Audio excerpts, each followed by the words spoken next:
Good morning, students. Hope all of you are fine. Beta, in previous lecture, we discussed the topic the Umayyads and the centralization of polity. With that, we also discussed the topic of Abbasid revolution. So, the today's topic is breakup of the caliphate and the rise of the sultanate. Abbasid state became weaker from the 9th century because Baghdad control over the distant provinces declined. As you know, to administer a vast area, that is very difficult, and even there was a conflict between pro-Arab and pro-Iranian factions in the army and bureaucracy. And a civil war also broke out between supporters of Amin and Mamun. They were sons of Caliph Harun al-Rashid. So, the new power bloc of Turkish slave officers came into existence, and followers of Shiism once again competed with Sunni orthodoxy for power, and a number of minor dynasties also rose. And even Abbasid power was soon limited to the central Iraq and western Iran, and even that too was lost in 945 when Bites, a Shiite clan from the Caspian region of Iran, captured Baghdad. The Buyid rulers assumed various titles, including the ancient Iranian title of Shahenshah. Shahenshah means king of kings, but not that of Caliph. It means they don't sworn the title of Caliph. They kept the Abbasid Caliph as the symbolic head of their Sunni subjects. And even the decision not to abolish the caliphate was a shrewd one, because another Shiite dynasty, the Fatimids, had ambitions to rule the Islamic world. But these Fatims, they belonged to the Ismaili subsect of Shiism and claimed to be descendant from the Prophet daughters Fatima, and hence they claimed themselves the rightful rulers of Islam. From their base in North Africa, they conquered Egypt, established the Fatimid Caliphate. Afterward, the old capital of Egypt, Fustat, was replaced by a new city, Kahira, and it was founded on the day of the rise of the planet Mars.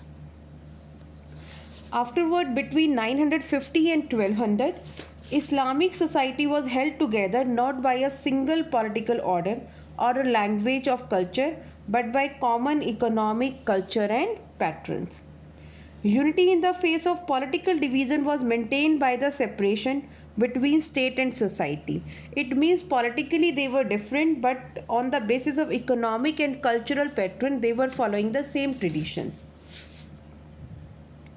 And even there was a development of Persian as a language of Islamic high culture, and scholars, artists, and merchants, they moved freely within the central Islamic lands and assured the circulation of ideas and manners. It means there was exchange of ideas between the Islamic states. So the Muslim population, less than 10% in the Umayyad and early Abbasid period, increased enormously, and the identity of Islam as a religion and a cultural system separate from other religions became much sharper. A third ethnic group was added to the Arabs and Iranian with the rise of the Turkish sultanates. In the 10th and 11th century, the Turks were nomadic tribes from the Central Asian steppes of Turkestan who gradually converted to Islam. They were skilled riders and warriors and entered the Abbasid. About these people from Turks, beta, its explanation is given in the chapter 5, that is nomadic empire. And afterward, the Ghaznavids, Mahmud Ghaznavi, you must have heard about that person.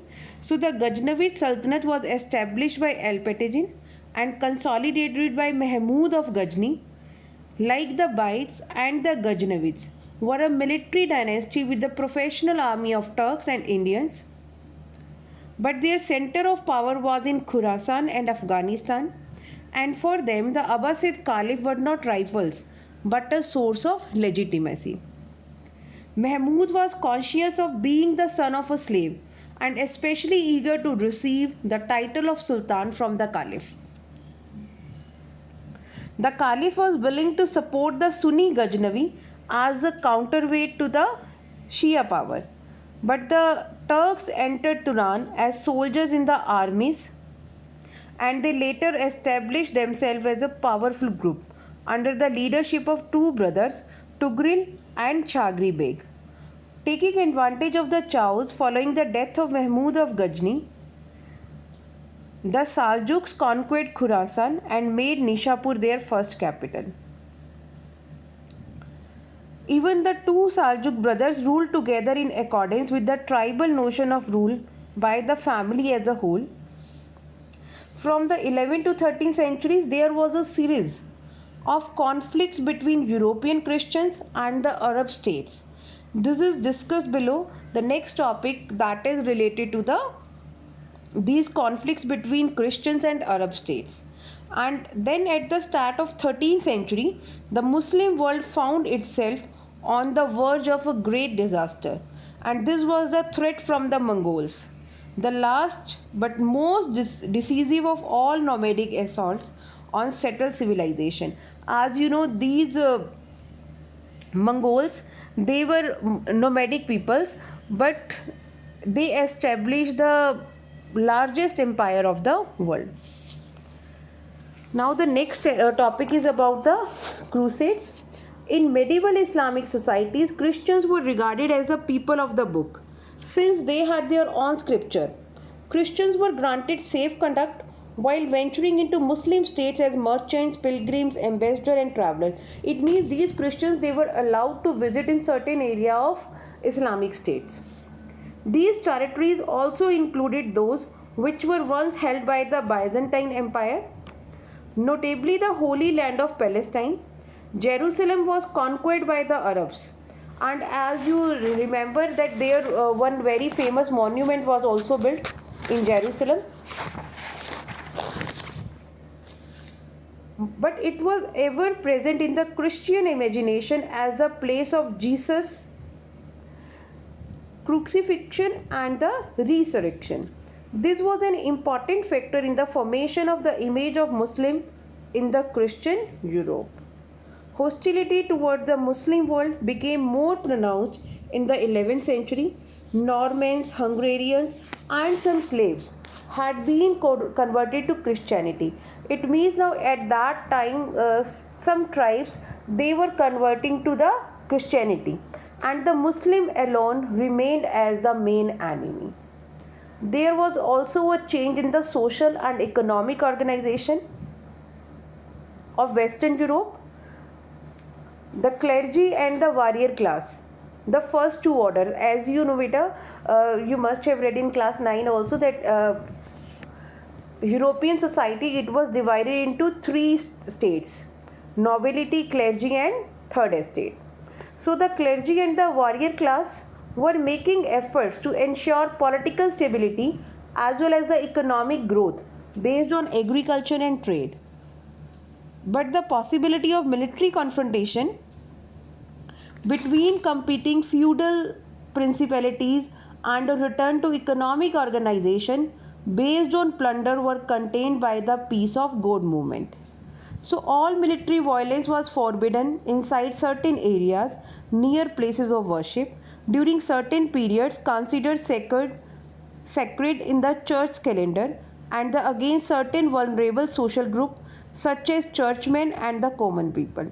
So it means they were also following some rituals, those were related to their Christianity. The peace of God deflected the aggressive tendencies of feudal society. It built a climate in which fighting against the infidels became not only permissible but also commendable. The death in 1092 of Malik Shah, the Seljuk Sultan of Baghdad, was followed by the disintegration of his empire.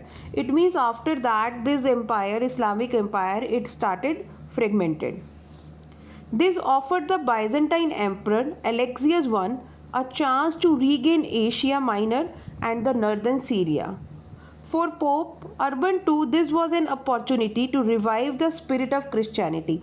As you know, Byzantine, this empire, these were conquered by the Caliph, and this was the empire which consisted of the Christian people.